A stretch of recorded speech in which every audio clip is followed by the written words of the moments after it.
by 2030, the connections will start to be made between artificial intelligence and the human brain. We've been through a process of preparation, of getting people, first of all, stage one, addicted to technology that they hold, holdables, smartphones, tablets. That's basically achieved. You just have to walk through a city and you see the addiction. And they're targeting specifically the young. Why? Because the young of today and children of today are going to be the adults when they want to bring this AI connection in full blown. For that to happen, they have to get people addicted to technology to the point where they'll accept it and where it's the most natural thing in the world. And it's happening in front of our eyes. The first stage is to get people addicted to technology to the point where, at the most extreme, they'll get up in the dead of night and they'll queue, stand in line outside an Apple store to get the first of the new technology. And what they want eventually, and not too distant into the future, is people basically lining up to be connected to AI. In the same way that people in Sweden now are having parties to celebrate someone being microchipped, right? All this connects. So the next stage, because the idea is to get in the body, the next stage is to get on the body.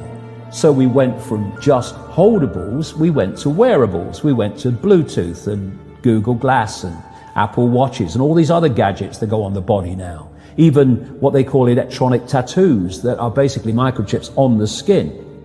And the next stage is to go in the body, which is already starting in places like Sweden. And people like Ray Kurzweil, who is a Google executive, Google and Facebook are really at the cutting edge of this stuff. People think it's a social media operation only or a search engine only. No. This whole Google group now, which is given the name Alphabet, are absolutely at the cutting edge of this whole AI technology. So is Amazon. Amazon's got contracts worth hundreds of millions of dollars with the CIA and the Pentagon for cloud services and stuff. Yeah, they have massive data services. Massive, yeah. The consumers don't see. So the idea is to take this on. And what Kurzweil is saying, and he claims an 80% success rate in his predictions of incoming technology and when it will come in. But, if you know when it's going to come in, then you've got a great chance of predicting it, haven't you? It's like if you know when a stock market's going to fall because the people you are connected to are going to make it fall, well, you're going to get out just before it falls and you're going to get in just before you know they're going to push it up. You don't have to be, Nostradamus if you know the script. This is the sales pitch, and this is why they're telling you. The sales pitch is when we connect to artificial intelligence, we'll be superhuman. That's what the sales pitch is. That's his sales pitch. Right. That's going Siri, to be the sales pitch. Alexa, all these things. Yeah. What you've got is the idea that connect to AI and you'll become superhuman intelligent. No, you'll become subhuman intelligent. You'll become a vehicle for artificial intelligence. And whoever controls artificial intelligence will control the perceptions of every mind that it's connected to. If you're going to make a physical connection with AI, you're not going to do that on a mass scale until you've made a psychological connection. And there is a process, a psychological process, which is known as preemptive programming.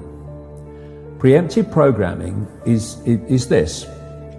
You're going to usher in a world that is so different, so dramatically different to what anyone's been used to, that you're going to have an obvious resistance purely by the chasm of difference between the world people are used to and the world you're taking them into. A resistance that says, hold on a minute, you want to do what? What? So you prepare them for it through preemptive programming. You put out a stream of movies out of elite-controlled Hollywood.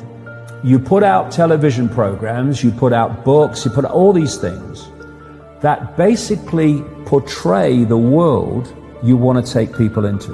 This is why you've seen so many movies about control by robots, control by technology, of synthetic humans. You have the dystopian society being portrayed and portrayed and portrayed. And what that's doing, it's making the subconscious, to an extent the conscious mind, familiar with the world you want to usher in. So when you literally start to bring it in, there's not that chasm that there would have been before. There is almost a familiarity with it because you prepared people by portraying it over and over again in movies. Another part of this psychological connection with artificial intelligence, so we'll accept the outcome that I've talked about, is these Alexas and these Echoes and these so-called office assistants or personal assistants. You start to interact with them as if they're human. And now they're bringing in internet-connected toys for kids, even little kids, and Barbie dolls that they can actually have conversations with artificial intelligence. They're now bringing in these robots that are, these synthetic robots that are looking more and more like humans, a lot of them coming in from the East.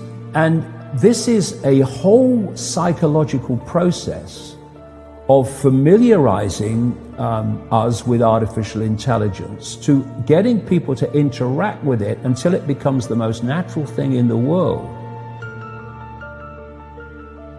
By 2030, the connections will start to be made between artificial intelligence and the human brain.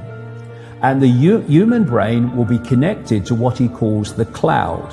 Another name for this is the smart grid, basically to artificial intelligence. As time passes, artificial intelligence will be more and more of human thinking and human perception until basically it's the totality of human thinking and human perception, at which point we won't be human anymore in terms of the consciousness processes we are using today. We will be artificial intelligence.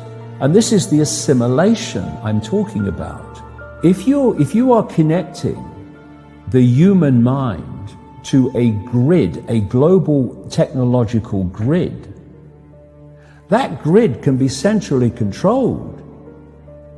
It will take at the center point very, very few people to run it, and even fewer to decide how it's run.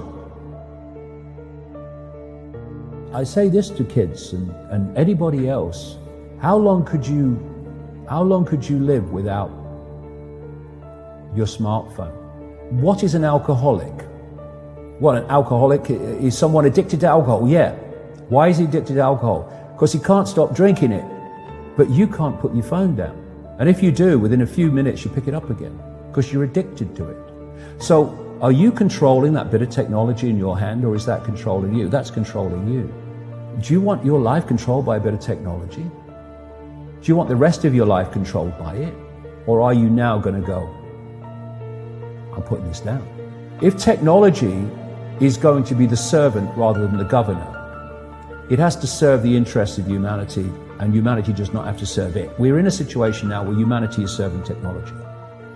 And it will be serving AI. Increasingly, it is serving AI in its algorithmic expression.